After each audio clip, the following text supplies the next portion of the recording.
Good morning everyone, it's Wednesday the 10th of February and today we are learning to write an independent advice letter, but we are finishing it today. Your do now is to copy up the sentences that are currently on the screen and make the necessary corrections. Pause the video here whilst you copy up these sentences. That's it for my handy tips. Maybe if my first suggestions don't change your owner's behaviour, then think about stealing their food, but be warned because it's very extreme. Pause the video here while you complete that and press play once you're ready to see how we get on. Okay, well done. Let's see how we did.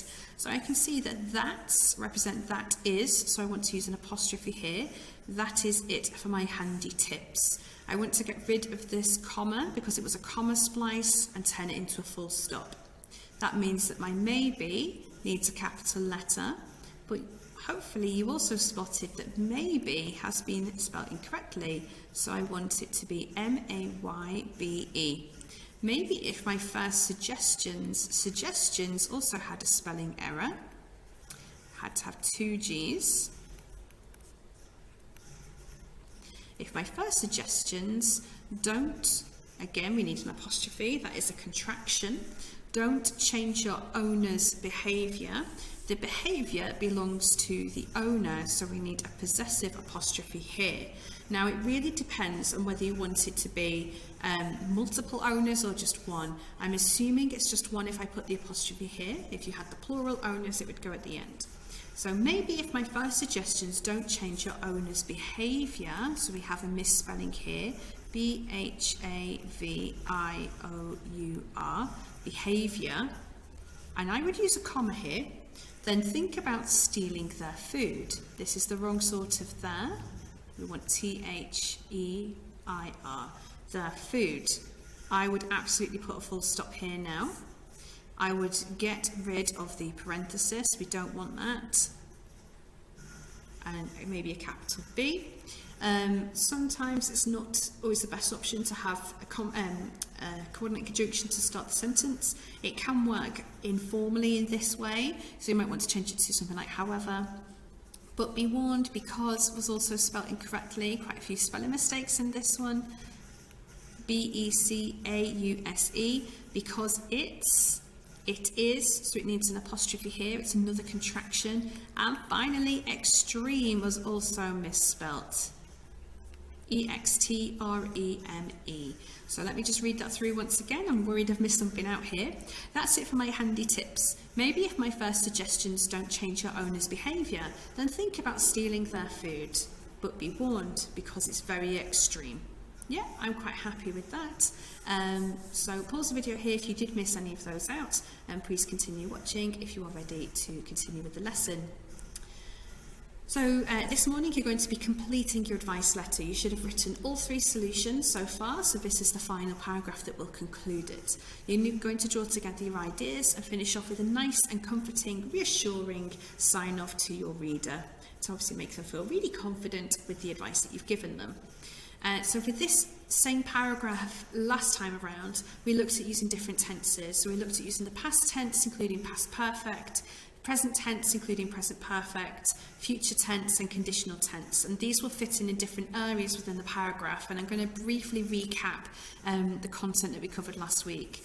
So past tense, maybe referring to suggestions that were given. You can pause the video here and have a look at the example sentences if you want to. Again, I don't want to dwell too long on this because we have gone over this already. It can include past perfect as well, so had done this, had put you, signalling that something started and ended in the past. But it's really likely to go around the summary section in the past tense, referring to that you have read their letter or they had written to you and so on. Present tense, so thinking about how you feel about your solutions at that point in time. So I feel really confident with what I've suggested, or maybe even how the reader is currently feeling. I'm sure you feel really enthusiastic to start. I know I'm aware I've used feel twice there. I bet you cannot wait to get started. Have been, meaning present perfect. I can imagine you have been feeling really glum about your situation, but I'm sure that will change very soon. Future tense, referring to the next steps that will happen. I think that would fit in really well with that section. So you will see immediate success if you follow, well, this is, I suppose, dipping into conditional here. If you follow my guidelines, you will see results immediately. You are going to do brilliantly well. You will change your owner's attitude, or you will make a big change. So the conditional tense, this is when one event is dependent on another. So again, a positive outcome for the animal depends on whether they follow the advice. So one opener could look like, if you follow my advice carefully, then you will make a change, or if you don't follow my advice carefully, you will continue to have the same problems. So you can really spin that round as well. And maybe what the animal should do if they don't get the results that they wanted. So if you're still having problems after 2 weeks, then you must get in touch. And using that modal verb makes it conditional tense. So just moving on now for our next part. So again, the features of the advice letter. We've looked at this in every lesson. I'm sure you can memorise it and retell it off by heart, but really just a final reminder of the features that we're looking for. Don't let it drop now, because we're so close to the end with the informal language, with the contractions that so easily linking together, the parenthesis. Might be a bit tricky to get a relative clause in this one, but you can always try. Complex and compound sentences, looking for a mixture again today, modal verbs and so on, making sure it links in cohesively. You might want to think about the opener in the red section of how you could follow on. So just like, well, that's all of my advice, or finally, we've reached the end of my letter, or something like that, just to signal to the reader that you have reached the end there. So that are the features that we're looking for today. And let me just show you the supporting text. I think it's this one. Yeah, so we've got our plan here that you can use. I am going to plan mine on paper again. I just think it works really quickly, so you don't have to print this off at all. You've got your checklist, so please make sure you are editing your work with the checklist as well. And then I've just attached the same vocabulary that you had to support you with the previous paragraph. But again, try not to rely on it too much. You might want to read it and just generate some ideas of your own, but this really is your time to shine and show that you're feeling really confident with the genre, and that you just want to show off all of your knowledge. So that's there to support you. You probably saw me flick to this screen just then about an extension. So this is quite a short paragraph today, so you might find that you do finish it a lot more quickly than you would finish the others, especially yesterday's work, which was 2 paragraphs. So if you do finish early today and you do have spare time, then why not edit and publish your letter in full? That's one option. So you could even design some personalised paper. I'll get onto that actually at the end of the lesson. But you can always think about that, or even think about drafting a second paragraph as well within your allotted writing time. I'm not encouraging you to go beyond the hour session that we suggested for you, but you might find that you want to have a second attempt, really moving away from the model and any features that I may have used. But anyway, sorry, I'm jumping around a little bit. I will come back to that soon. So what you need to do now is to get your equipment. So you want to get some paper, and you want to get something to write with as well now. And I'm going to get myself ready to start planning and to start writing with you. So let's just get this started, and here we go. I think that is pretty clear, hopefully. So I've already written out my steps, 4 steps, but some of them are really short. And again, I'm going to just really make sure that I've got short, snappy bits of information just to help me structure my paragraph. You might find that planning in openers is helpful if you've got a particular one that you want to use, and especially if your feedback has been make your writing cohesive, I would suggest planning in an opener. So for my summarising the strategies, again, so I hope you find it helpful. You can always embellish it later. Found my letter helpful, and summarising them. In the previous paragraphs, we haven't actually talked about all of them. We picked out one that we wanted to talk about. So what I would do is think now about which of those points you want to talk about in more detail. I'm going to talk about 2 in mine. I'm going to talk about the one that will work for you and the risky one. So I'm going to plan in my opener, so I'm going to use hopefully. Hopefully whimpering, and try and write it in the same tense. That'll make it much easier. Hopefully whimpering will work, but stealing is guaranteed. Will I fit this on? I think I will. Just about. Ooh, right, but it is short and scrappy. So I've planned out that I want to have this as my opening statement. It's not got an opener, nothing particularly fancy, but it is just stating what I want this step to be clear to express. I've planned in an opener because I want it to be cohesive, and I've said which points I'm going to bring up and kind of what I'm going to say about them. Reassuring the reader, so if we go back to the vocabulary, if you're ever stuck, you can always have a look for ideas here. So we've got the different tenses. I'm confident you'll be fine, you're going to just be fine, everything will work out in the end. If my methods don't work, you must. So you can always have a look over those to help you if you need to. But I'm going to go with just please don't worry. That would be very short on its own. So then I'm going to have, I've seen this problem solved many times. You might want to get a little bit more inspirational here. Like I know that you've got a fighting spirit, that you'll break through. You're so determined. You clearly feel passionately. That's why you've written to me. So I know that you are going to do brilliantly well. So you really want to make your reader feel really good here. Message of good luck is really short and sweet. So I'm just going to say good luck. And I think I want to make the reader think that I am offering my continued support. So I want them to keep in touch. So I know if it's working for them. And then for your sign off, well, again, if you're not too sure, I will try and use a different one from last time.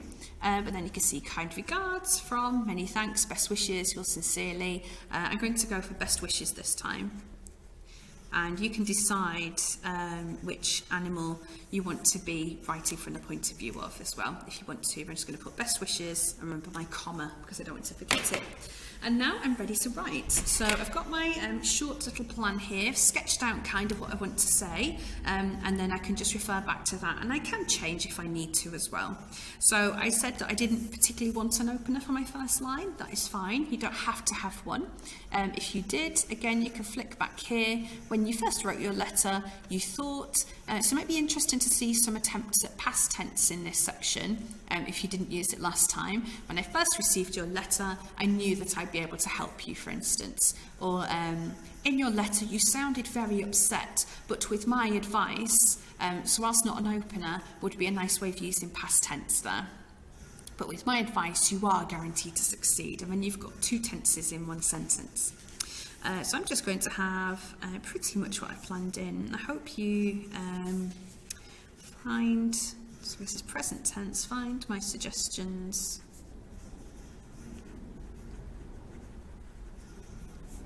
helpful. I'm quite happy with that. And then I want my fronted adverbial, hopefully, so I've just added in a little bit of cohesion with this opener, hopefully just because I want to minimise how small a step this is, how minor it is. It is just making whimpering noises in contrast to stealing food. So hopefully just making whimpering noises or whimpering sounds or whatever your first solution was could work well here. Making whimpering noises will work for you, and you can almost see how using parenthesis to contrast the second, the third and most extreme step would work really well here. Will work well for you. Quickly. So putting a time scale on things is really helpful as well. Quickly. I could put a full stop, but I don't want to. I want to have a compound sentence. But stealing food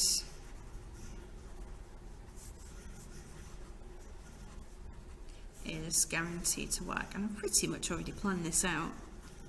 You can see guaranteed to work. Or guaranteed to work. Oh, I've got already, you can see, oh dear, whimpering noises will work. This is guaranteed to work. No, I can't have that. That's too repetitive. It's guaranteed to get you results. Will work for... Well, oh dear, I've made a lot of mistakes here, sorry. I hope you find my suggestions helpful. Hopefully just making whimpering noises will work for quickly. Oh dear, work for you. I'm going to get rid of this quickly to get you, and I'm going to put this here because I think stealing food would be faster, guaranteed to get you fast results. And then I want to put in some parenthesis, even if it is risky. See, the importance of proofreading, as you can see, I missed that out there. So let me just read this again because I'm feeling a bit unsure about this now. I hope you find my suggestions helpful. Hopefully just making whimpering noises will work for you, but stealing food is guaranteed to get you fast results. Parenthesis, even if it is risky. Okay, I'm happy with that now. I'm very sorry about that. Hopefully that didn't make you too cross. And now my blue section, so I want to reassure the reader. Really nice and short. I think my red section is going to be much longer than my blue. And in my plan I had, please don't worry, I've seen this problem solved many times. And I really want to just reuse that as much as I can. So please don't worry, the contraction, don't. As I've seen problems. Please don't worry, as I've seen problems like yours solved many times.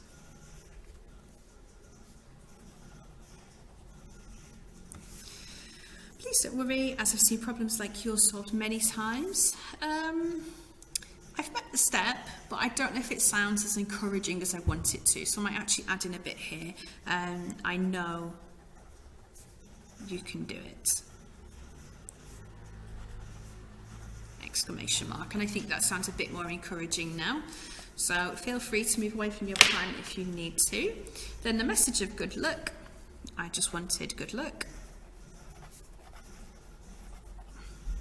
Good luck and keep in touch and let me know how it goes. Is that too informal? Let me know how it goes. I think I'm happy with that. And then my sign off. So I said best wishes, and I'm not going to be Dave the dog this time. I'm inspired by a pupil in my class, and the name for their dog. So I'm going with Betty. Should I put Betty the dog? No, I'll just sign. No, Betty. No, Betty. So I wonder if you'll spot my reference if you know who you are. So I've got my paragraph. It's nice and short. I hope you find my suggestions helpful. Hopefully just making whimpering noises will work for you, but stealing food is guaranteed to get you fast results, even if it is risky. Please don't worry, as I've seen problems like yours solved many times. I know you can do it. Good luck and let me know how it goes. That's fine. Yeah, best wishes, Betty. So I'm quite happy with that. Short and sweet. It sounds reassuring. I've got mostly, I've got some present perfect, a lot of present tense, future tense, not so much past tense, but you can always challenge yourself. If you finish this paragraph really quickly, then I would recommend that you maybe have another draft and try and write it as differently as you can, using different, really pushing yourself to try different tense, different openers in different places, and then see which one you prefer. If you could do that in any writing lesson really, but this one, because it is so short, would be a great one.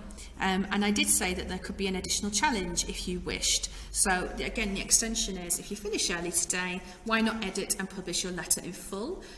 So you could even design some personalised paper, because you are a professional animal advisor after all, and you have successfully advised 2 animals now, maybe even a logo to go with it. So I pulled together just a few bits really quickly from a quick online search earlier. some ideas for page borders that you could design. So you could have it flowery, you could have some paw prints and different animal prints maybe going around the outside if you wanted to publish it. And I thought that maybe to make it look like it was on official paper from a professional, you might even have some sort of logo in the corner.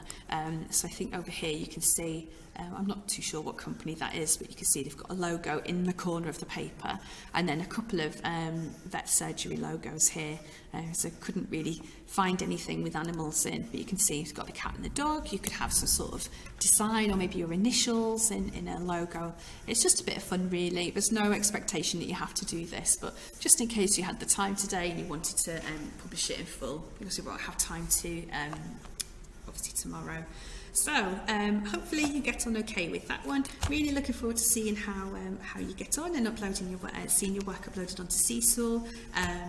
And anyway, and that concludes our unit. And I know a lot of you have enjoyed this one. It's been great reading all of your work, and it's been really lovely seeing all of the effort and you really embracing the tone and visual of it as well. It's been absolutely fantastic to see. So thank you for making it so enjoyable for me as well, knowing that you've all enjoyed it. So have a lovely day everyone, take care, and I'll catch up with you probably after the half term. Okay, bye bye.